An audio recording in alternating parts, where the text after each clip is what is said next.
Olá pessoal, agora eu vou abrir uma playlist nova aqui que diz respeito a pequenas oscilações, tá certo? Pequenas oscilações é um tópico interessante de física porque, em geral, muitas vezes você não precisa conhecer o movimento dos sistemas físicos em todo o domínio, né, em todo o espaço de fase, porque em diversas situações práticas, os teus objetos, o objeto que você está estudando, né, suas partículas, elas, na verdade, o movimento que te interessa é o movimento em relação a pontos específicos, que são pontos de equilíbrio do teu sistema. Por exemplo, quando você tem um sólido, né, os seus átomos não estão viajando pelo espaço inteiro, né? Os seus átomos eles estão relativamente ligados uns aos outros e se movendo uma distância relativamente pequena em relação a um ponto de equilíbrio estável que ocorre ali devido ao tipo de interação, os potenciais, etc., que ele está submetido.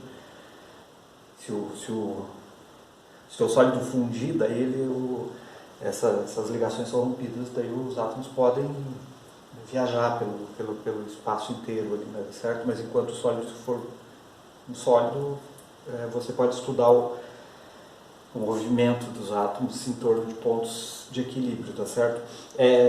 Desenvolver técnicas interessantes a respeito, técnicas práticas para trabalhar com várias partículas que estão ligadas e que se mantêm em pontos de equilíbrio é o objetivo aqui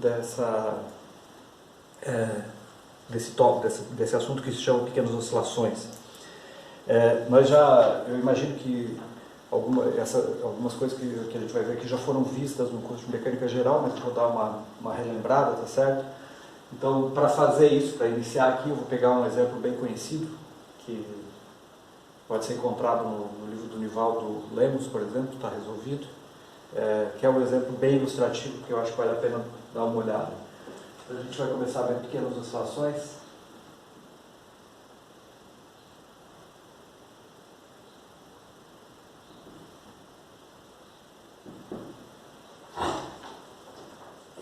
Então, o exemplo é interessante. Você tem uma barra aqui fixa, né? E você tem uma conta, ou uma massinha, M, que pode se locomover só em torno dessa barra aí, esse é o vínculo, né? E aqui em cima você tem uma mola presa a essa barra. A distância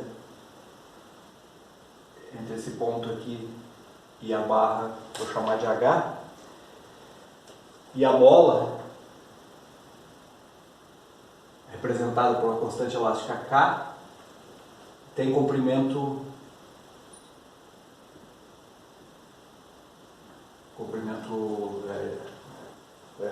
natural dela, né? Eu vou chamar aqui de L0. Então essa massa aqui só pode andar numa direção, né? Tem esse grau de liberdade aqui, né? Esse problema é unidimensional. Então o vetor posição dela eu posso escrever simplesmente como x na direção y.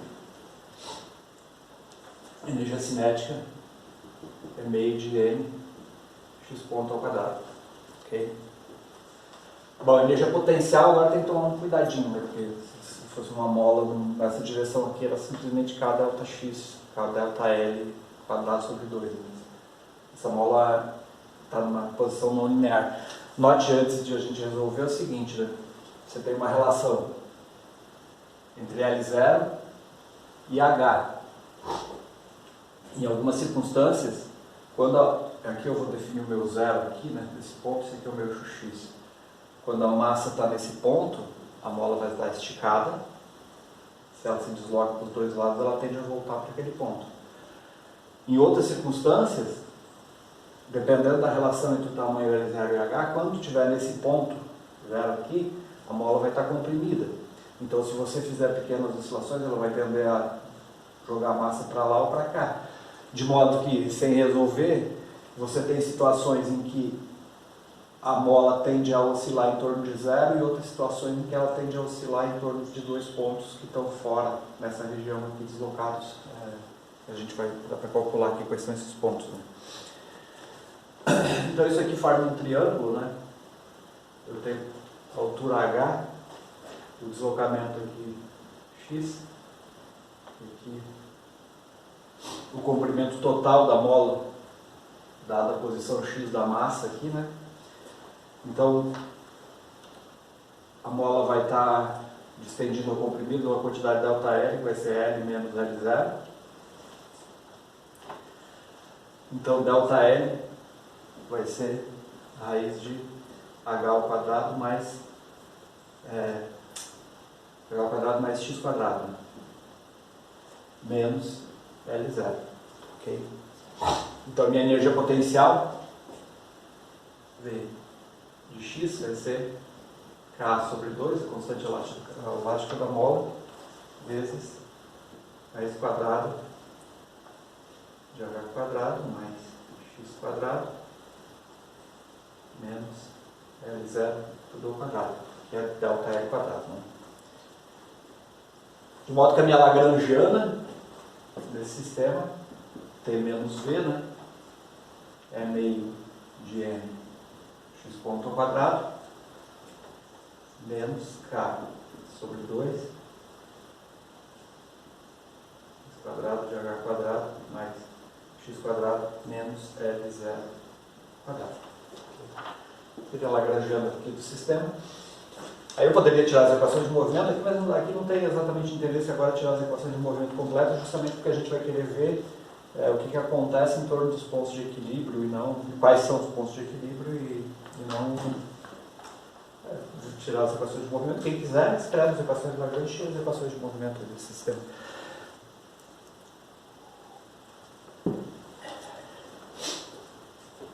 Então, para analisar a questão do equilíbrio aí, a gente vai analisar o potencial, né?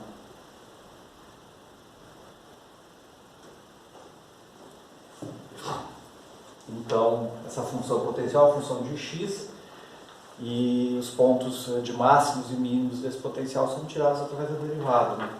Então, nós vamos fazer dv dx igual a zero, né? Então, isso aqui vai dar 2 vezes isso que está dentro, daí a derivada do que está dentro. Então, dv dx fica 2 vezes k sobre 2. Repito ali a parte interna, h mais x quadrado menos L0, vezes a derivada que está de dentro. É meio da raiz, aí vezes 2x sobre a raiz. Então, é meio 2x sobre raiz quadrada, h quadrado mais x quadrado. Então, dessa equação aqui, sai os pontos de máximo e mínimo desse potencial. Como aqui é igual a zero, né? Essa raiz aqui não interessa, vou cortar esses dois, essa raiz e o k. Restando x raiz de h quadrado mais x quadrado menos L0 igual a zero.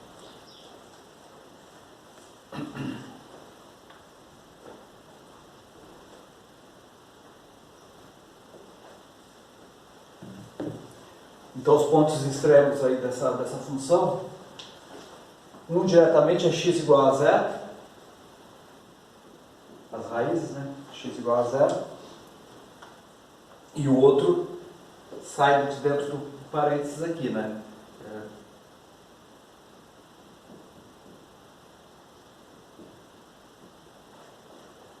Esse termo aqui, né?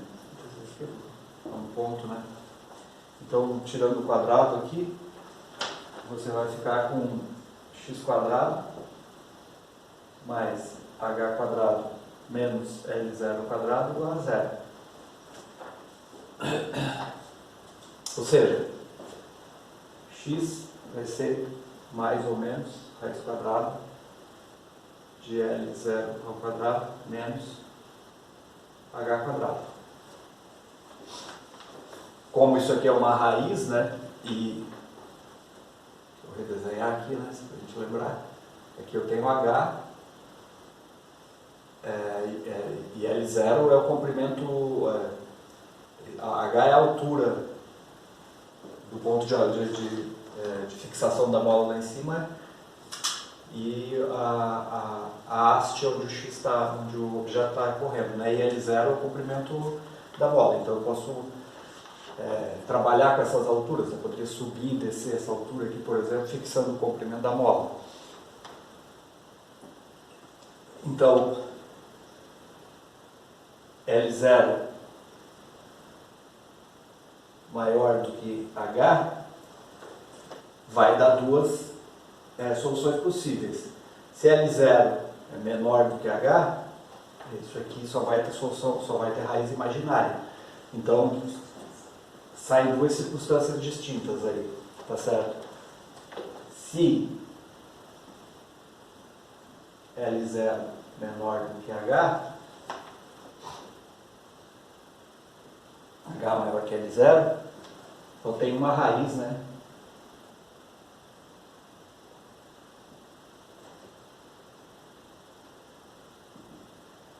Que é x igual a 0. E o outro caso, se L0 maior do que H, tem três raízes, né? X igual a 0 e x igual a mais ou menos raiz quadrada de L0 ao quadrado menos H quadrado. Ok? Agora você, primeiro analisando esse caso aqui, né? Só dá uma raiz, né? As outras duas imaginárias. Vamos ver o que a gente tira, né?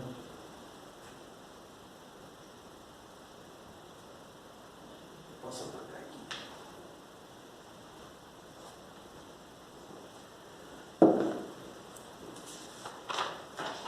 Então, o primeiro caso, H é maior que L0,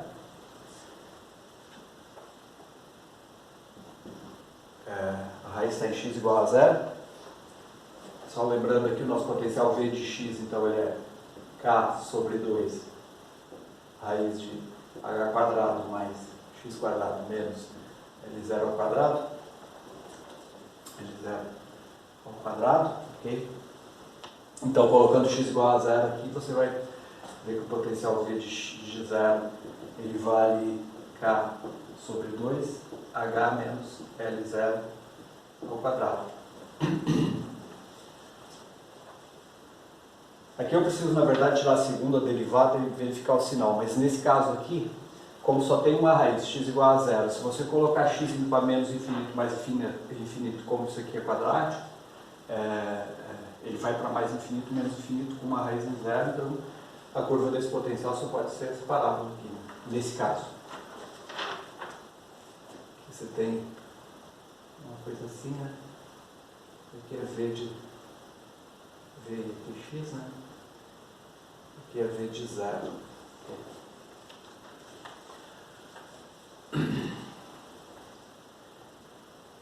Então, nessa circunstância aqui, H é maior do que L0, significa que quando a partícula está no ponto zero, a mola está esticada, né? Então ela vai oscilar em torno do ponto zero, segundo esse potencial, que é um potencial de oscilador harmônico, basicamente. Okay? Essa segunda derivada dessa função aqui vai ser, depois eu vou escrever lá embaixo, mas ela vai ser x maior, x igual a 0, né? Vai ser maior que 0. Isso a gente sabe, né, que significa um movimento estável, né? Em torno desse ponto aqui. Se eu faço pequenos deslocamentos para cá, ele tende a voltar para 0. Faço deslocamentos para cá, tende a voltar para 0 também. Okay? No segundo caso, que tem três raízes, ou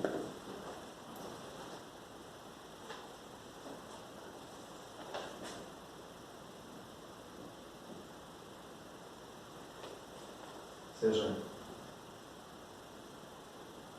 L0 maior do que H, então nós temos a raiz x igual a 0, x igual a mais ou menos raiz de L0 quadrado menos H quadrado. Então, rigorosamente, eu preciso agora, para ver como é que fica o gráfico desse potencial, tirar a segunda derivada e verificar o sinal da segunda derivada em torno desses pontos aqui, né? Isso vai me dizer se é um ponto de máximo ou mínimo, ou se a segunda derivada é igual a zero, se é uma inflexão, né? Então, a segunda derivada de x2 é fazer d dx, a gente já tinha derivado uma vez lá, né? K raiz de h quadrado mais x quadrado menos L0 vezes x sobre h quadrado mais x quadrado. Isso dá. Deriva esse, mantém esse, deriva esse, mantém esse. Dá várias cadeias aqui. Ok? Eu vou...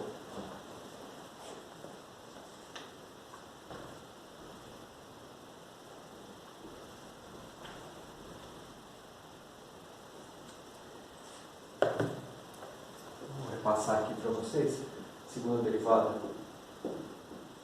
desse inicial vai dar k x quadrado sobre h quadrado mais x quadrado mais h quadrado mais x quadrado dá 3 meios vezes h quadrado mais x quadrado menos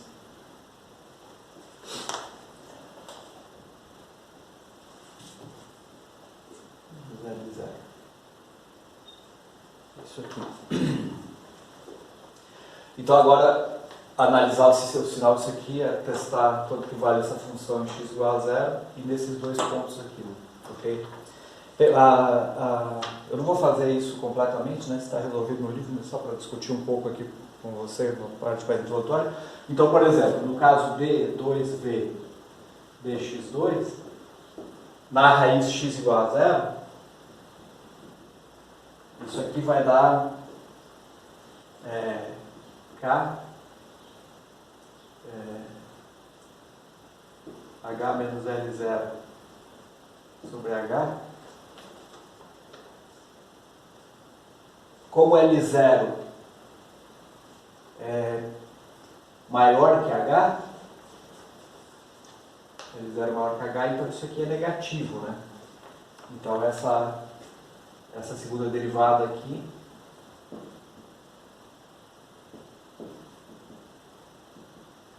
é menor do que zero. Segunda derivada menor do que zero significa um ponto de máximo, né? Isso aqui é instável, né? Em torno desse ponto. Os dois, colocar, você pode fazer no seu caderno, né? Coloca esses valores aqui, vê. As duas outras raízes vão dar segunda derivada positiva, tá? Ok? Então vão ser pontos de mínimo.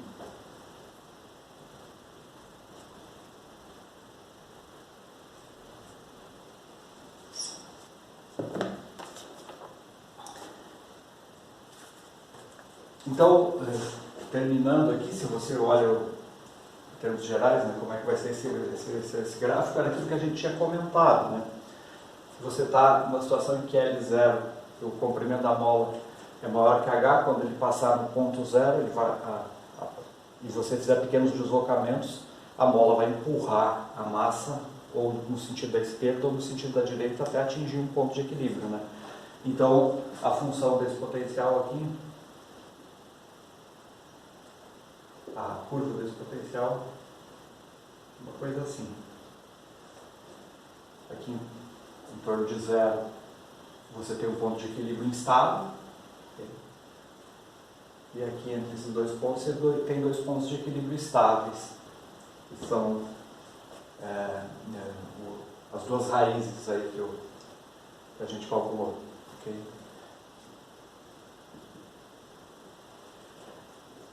O que é interessante? Em geral, como eu estava comentando no começo da aula, você não precisa conhecer, em geral não, né? Em algumas circunstâncias você não precisa conhecer o movimento em torno desse potencial completo aqui, mas você está interessado em saber o que acontece quando a partícula tem uma energia que ela mantém ela confinada em torno desse ponto aqui, em torno desse ponto aqui, né? Tá certo? Então, é isso que é disso que trata, no fundo, pequenas oscilações, né? Você vê como é que é o movimento, quais são as frequências de oscilação em torno desses pontos, que são os pontos de equilíbrio estáveis aí, e como se você, o resto dessa região aqui de potencial mais complicada aqui, você não precisa estudar, né? Então, qual que é a ideia básica? Que você possa aproximar essa função por funções quadráticas, né? De modo que você está fazendo uma aproximação em que a tua partícula vai fazer pequenas oscilações em torno de um potencial harmônico com respeito aos pontos de equilíbrio desse potencial aí, né? Certo? Então, em termos gerais, né?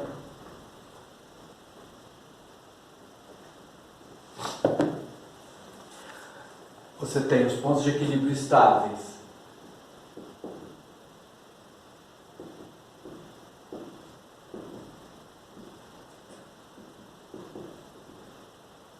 Estável. Ponto de equilíbrio estável. Aqueles onde você tem aqui, escrevendo em termos mais gerais, dV, dQ, onde Q é a tua coordenada generalizada aí, Q igual a Q0, que é o ponto de equilíbrio, né? A raiz igual a zero, e D2V, dQ2, em Q igual a Q0, maior do que zero. Isso define para um potencial qualquer aí a existência de pontos de equilíbrio estáveis no teu sistema. Então,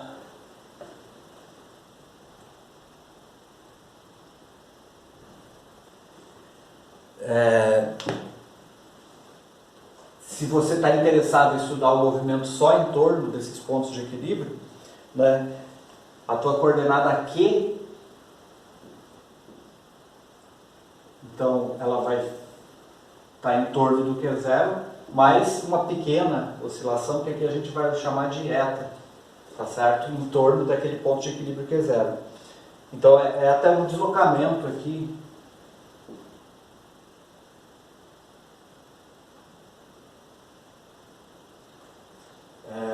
pequeno, não infinitesimal, é pequeno, em torno do Q0, onde o Q0 é o ponto de equilíbrio que você está interessado em estudar o teu movimento, tá certo? O teu potencial V de Q, então na verdade, ó, quando eu estou fazendo isso aqui, né, eu estou trocando a minha coordenada generalizada, porque a minha coordenada vai ser eta no final das contas, né, porque o Q vai ser uma constante, que é o ponto aqui, mais um deslocamento que eu vou chamar de eta. Quando eu estou escrevendo eta daqui para frente, eu estou interessado não na coordenada em todo o espaço de fase possível, mas sim em deslocamentos pequenos em torno do meu ponto de equilíbrio. Tá? Então eu posso expandir o V de Q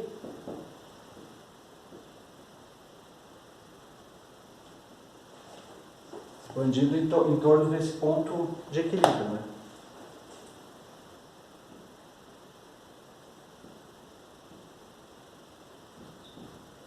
Como uma série, de forma habitual que a gente faz. Então, meu V de Q, ele vai ser V em torno do Q0, vai dar a altura, né, do potencial, mais dV dQ em torno de Q0, vezes zeta, mais meio D2V dQ2 eta quadrado. que eu vou buscar o movimento harmônico, então eu paro essa série nessa segundo termo quadrático aqui, né? Se é um ponto de equilíbrio, então dv dq em torno de q0 é zero, né? Porque o derivado tem que ser nulo. Então esse termo aqui não existe e o meu potencial fica escrito simplesmente como uma constante, porque é v aplicado em q0, mais esse termo quadrático.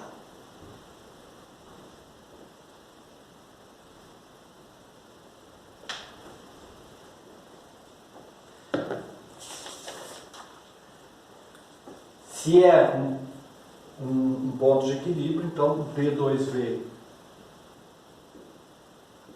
dq2, se é um ponto de equilíbrio estável, aplicado em q0, é maior do que zero. Então meu potencial fica v de q igual a v de q0 mais meio. Isso aqui, né? Aqui em torno de Q0. Isso aqui, aplicado em Q0, eu posso chamar da minha K0, que vai fazer o papel daquela constante de mola, né? Só porque agora com um potencial qualquer em que eu estou tomando só movimentos em torno de um mínimo do potencial, tá? Vezes zeta quadrado. É basicamente um kx quadrado sobre 2, né? Ok? Então, ó, isso é uma coisa bem comum de aparecer. Dado um potencial qualquer, calcula a frequência de oscilação, para pequenas oscilações em torno do ponto de equilíbrio. Frequência é K sobre M, né? Então, a tua frequência vai ser raiz de K sobre M, com K0 sendo D2V de Q2. É isso, né? Ok? Então, só resumindo, né? Dado um potencial qualquer, se você está fazendo pequenas oscilações, você está interessado, né? Você tem um potencial de qualquer natureza aqui, essa é a função mais complexa que exista. Se você está interessado em pequenas oscilações, o que você está fazendo é pegar e descobrir qual é esse ponto aqui, qual é esse ponto aqui, e escrever o teu potencial como um quadrático em torno desse ponto, para estudar o movimento só aqui, escrever o potencial como quadrático em torno desse ponto, estudar o movimento só aqui. As frequências de oscilação, então, vão ser a segunda derivada desse potencial em torno de Q igual a zero. Evidentemente, se essa segunda derivada for maior que zero, você estaria nesse ponto aqui, e isso não é um ponto de equilíbrio, né? A tua partícula vai ser jogada para longe, para qualquer... para a esquerda ou para a direita aqui. Certo?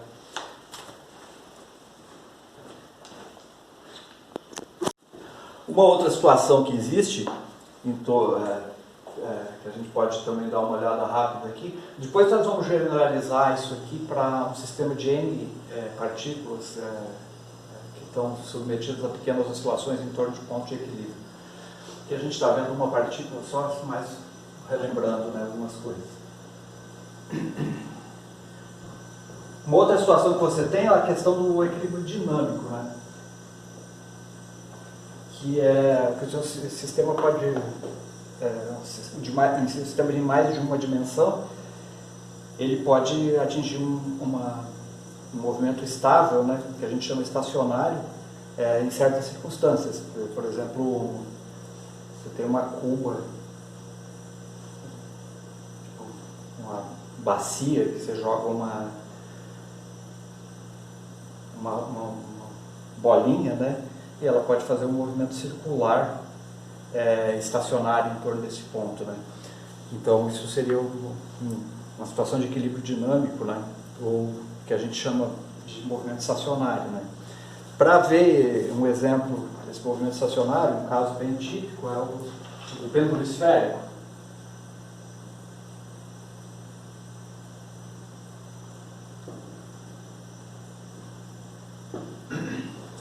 O pêndulo esférico é um pêndulo que não está restrito a fazer movimento no plano, né? Então ele pode fazer movimentos espaciais, né? A única vínculo dele é que o comprimento da corda continua sendo constante dele.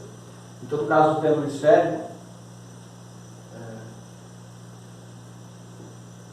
vou ficar aqui o sistema sistema de eixos. Vou chamar de Z, YX. X está saindo aqui da parede. Né? Então o teu pêndulo agora ele não tem aquela... Com o pêndulo simples, um dos vínculos é que a Z seja igual a zero, né? Nesse caso não tem, então ele pode fazer um movimento de um cone, por exemplo. Então aqui eu posso elaborar esse problema em coordenadas esféricas. Eu vou ter x igual a... O comprimento dele é constante, né? Então você tem que L quadrado igual a x quadrado mais y quadrado mais z quadrado como a única equação de vínculo. Como tem uma partícula, então sobra duas coordenadas generalizadas são suficientes para descrever esse problema. Nós vamos usar as coordenadas angulares θ e φ, né? Em coordenadas esféricas. Então o x aqui é seno θ cosseno φ. O θ é essa inclinação em relação ao eixo z, e o φ é o ângulo polar aqui medido no plano. Aqui, né? O y é igual a... Aqui é L, né? L é seno θ seno φ.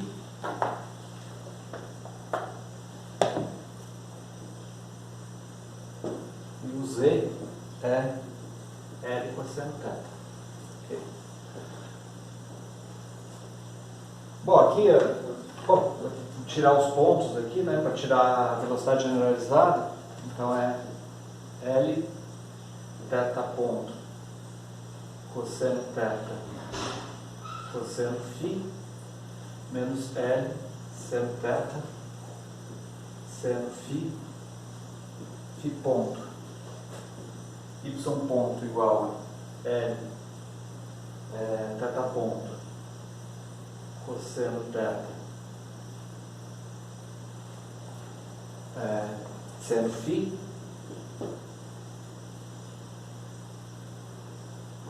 e mais L seno θ cosseno φ φ ponto, e z ponto é menos L θ ponto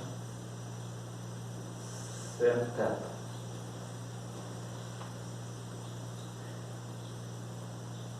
Ok? Então o R ponto é igual a x ponto mais x ponto i mais y ponto j mais z ponto k, e a velocidade generalizada, né, ao quadrado, que é isso aqui, né, então vai ser x ponto ao quadrado mais y ponto ao quadrado mais z ponto ao quadrado, que com essas duas, com as coordenadas generalizadas, vai formar a velocidade generalizada. Né? Então tem que somar esses quadrados aqui. Dá a energia cinética conhecida para esse tipo de movimento, ml quadrado sobre 2, θ ponto ao quadrado mais φ ponto ao quadrado seno ao quadrado de θ. A energia potencial é simplesmente dada pela altura, pela altura que está em z aqui, né? A altura que o pêndulo está subindo, que é z igual a mgl 1 menos cosseno θ, o tradicional do pêndulo só. Então a lagrangiana desse pêndulo é m L quadrado sobre 2 θ ponto ao quadrado mais φ ponto ao quadrado seno ao quadrado de θ mais menos mgl 1 menos cosseno de θ. Ok? Lagrangiana desse pêndulo cônico. Vou comprar um pêndulo simples cônico. Pois bem, para analisar o movimento dele agora, vamos tirar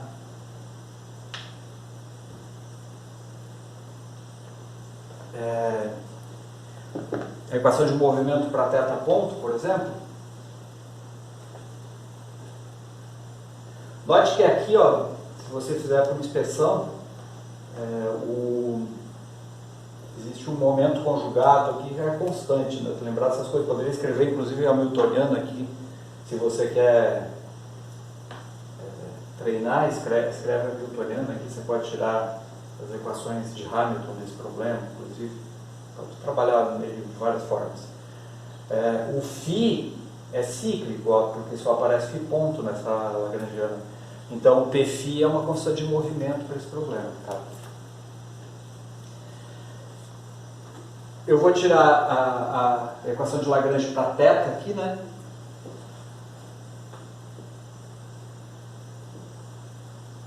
Eu tenho d dt de n L ao quadrado θ ponto, né? Menos ml ao quadrado φ ponto ao quadrado seno de θ cosseno de θ mais derivado cosseno é menos seno, né?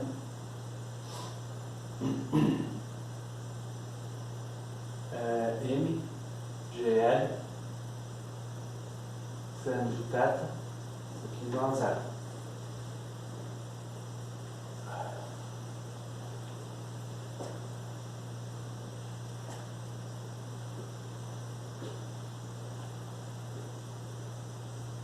Desculpe, aqui está menos, aqui tá, o sinal está trocado, né? Aqui é mais, aqui é menos. Estou tirando aí, fazendo d, dt, e del L, del θ ponto, menos del L, del θ. Não. Certo. É menos mais. Não sei, a gente começa a ver chifre em cabeça de cavalo, no meio das contas, às vezes. Então, vamos lá. Isso aí, se eu tirar a segunda derivada aqui, isso aqui vai dar uma equação para θ 2 pontos, né?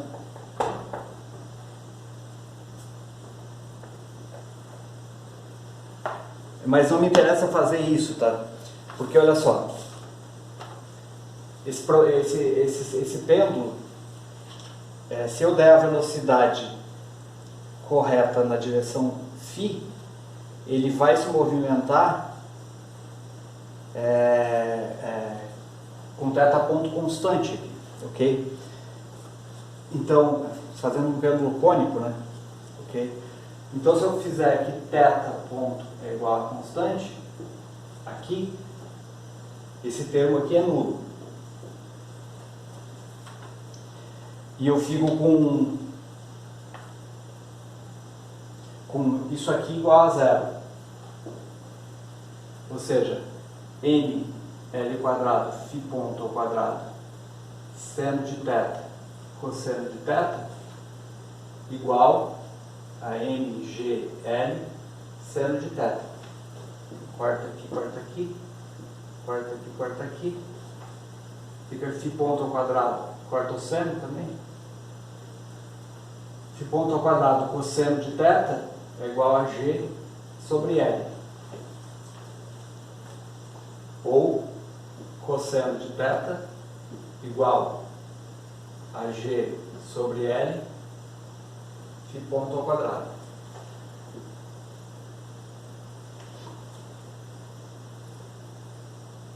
Como o cosseno de θ tem que ser menor do que 1, então, desde que φ ponto seja maior do que g sobre L, do que raiz de g sobre L, eu tenho um cosseno de θ0, que é dado por g sobre L, 1 sobre φ ponto ao quadrado, que é um ângulo de equilíbrio estável para o movimento do pêndulo. Então, existe um θ, né? A hora que você começa o movimento, você dá uma velocidade angular φ, que é azimutal aqui. Você escolhe, né? Ela tem que obedecer essa regra aqui. Então, dado que isso aqui seja verdade, existe um ângulo para o movimento do pêndulo cônico, né? Que é esse arco cujo cosseno é isso aqui. Então esse movimento ele vai permanecer, né? Porque nós estamos falando de um sistema que não tem atrito, esse movimento vai permanecer, e isso é uma situação de equilíbrio estável, tá certo? Um movimento estável em torno desse ângulo θ0 aqui, ok? Aqui eu tirei a aceleração, né? Então essa velocidade é uma constante, né? Esse cara vai ficar fazendo um movimento, por exemplo, cônico aqui, tá certo? Então, era isso.